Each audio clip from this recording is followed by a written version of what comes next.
My kids are really happy to go to school. So I have every day around more than 95% attendance because they love school, they love learning. School is fun for them. It's no longer a place that they just come because they have to come there. For a first intervention classroom, when my kids used to cross a level 1 paper, that is a big thing, but for me that was not, and I always pushed them and said, you are in class 3, you should be clearing a grade level 3 paper, the grade level gap shouldn't be there.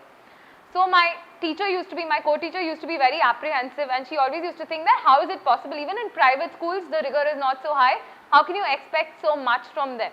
Coming from there to today, when a kid crosses level 2 and she herself tells the kid that it's not okay, you have to aim for a 4, she has actually taken the pain in understanding the TFI methodologies and that what is RF, what is phonics, what is RC, and how these actually help, what are values, what is exposure, and how every lesson should be integrated.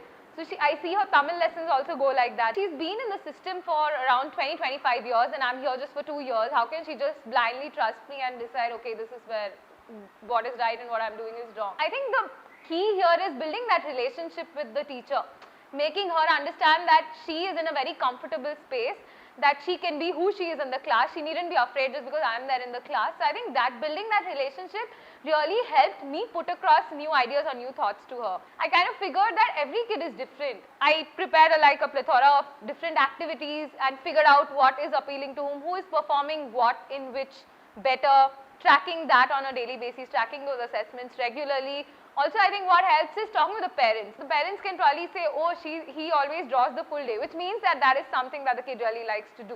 When I used to create the assessments, they were in different ways, like some were oral, some were written, some were activity based, and also they were very scaffolded. So you had questions which were really low in rigor, questions that were slightly higher, and questions that were really higher in rigor.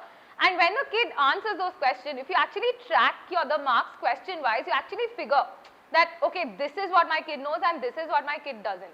They were way behind. They did not have access to absolutely anything because they don't even know alphabets. What more can you expect out of them? They did not know the importance of values. They did not know what is values, why they should follow these values, and how are following values going to help them in the long run. To talk about Sriram, he's one kid in my class. He's somebody who's really naughty, who really is always running around in the class, doesn't want to sit in one place. And he has an alcoholic father at home who mostly doesn't stay, so there's a lot of violence happening at home. So he was not really focused in, studies. He was somebody who came and told me that I want to be a policeman and I want to catch a robber and make him a good boy. So it just doesn't stop at catching a robber and being a police, but he actually wants to change that person into a nice person, which is a huge thing for me coming from a class 3 kid. They are managing themselves when the teacher is not there in the class. They are themselves aware of what their strengths are, what their weaknesses are. They are independent, they have imbibed the values and they understand what is the meaning of value and why they should follow it. I think they are set. So for me, I think I am happy where they are right now. They can manage independently, but when they manage independently, their rigor is going to be the same that they are now. They probably cannot do something that is more rigorous. For that, you need an external person. You would need another fellow to do that, to ensure that the rigor, and also the opportunities that I have provided for them. I think the next fellow also has to take care that the same kind of opportunities are given to them. For me, it is always very important to see where my kids are with respect to any other classroom in any other country. If a kid comes first in my class, I need to know that the kid will also come first if the kid is in any other classroom across any other country and not just in my classroom. Which is why I encourage them to take part in a lot of different competitions, a lot of different exposure and access and values. Around 20 of my kids wrote the Olympiads, maths and English. And the maths results, when they came out, I think all my kids had international ranks of less than 3,000. And I had 3 of my kids who qualified for the next level. And also Kartika, who came 9th internationally. That was a huge thing for me. I partnered with a lot of people, like I said, with BNP, with people from KFI, with people from A-Step, and I actually realized there were things that I was not good at. I probably did not know about different pedagogies. I probably know nothing about motor skills. But I can get people from outside and develop these in my kids.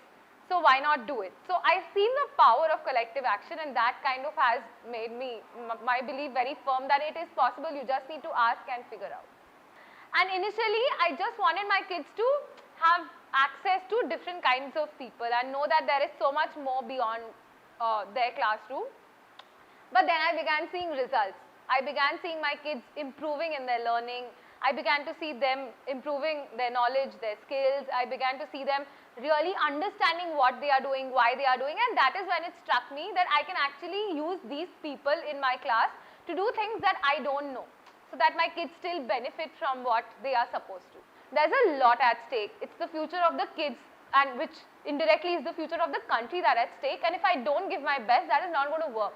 And because I'm a person who strongly believes in excellence, I always set high goals for my kids. And I think the moment my kids actually showed me that meeting those high goals was possible, that kind of inspired me to be that way. I think the challenge is not so difficult because you need to have the right resources. You need to have, so even teachers who are teaching at government schools are very capable.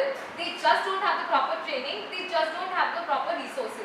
If you can give them the proper training and provide them with the proper resources, they can be as efficient because they have the experience of 20 years, which is like a lot. They may know how to teach something much better than you do. Rich parents probably they go to school because they know, okay, that is something I have to do. But for these kids, they go to school because they really want to learn. So they are much more open to learning than their peers. And that is something, if we really tap into properly, that can work, like magic can happen in the class. And also I believe consistency is really important. If you are doing something, you have to do it consistently, because if you do it one day and you don't see results and you give it up, it's not going to work. It just takes that much amount of time to see those results. And I've always believed that the parents, they are leaving the kids in the school because they trust us enough to leave their own kids with us. So I've always ensured that how I am being a parent for the kids I know at school, because only when you think of each kid as your own kid will that connect come. So I think that was something. So for me, always the question was,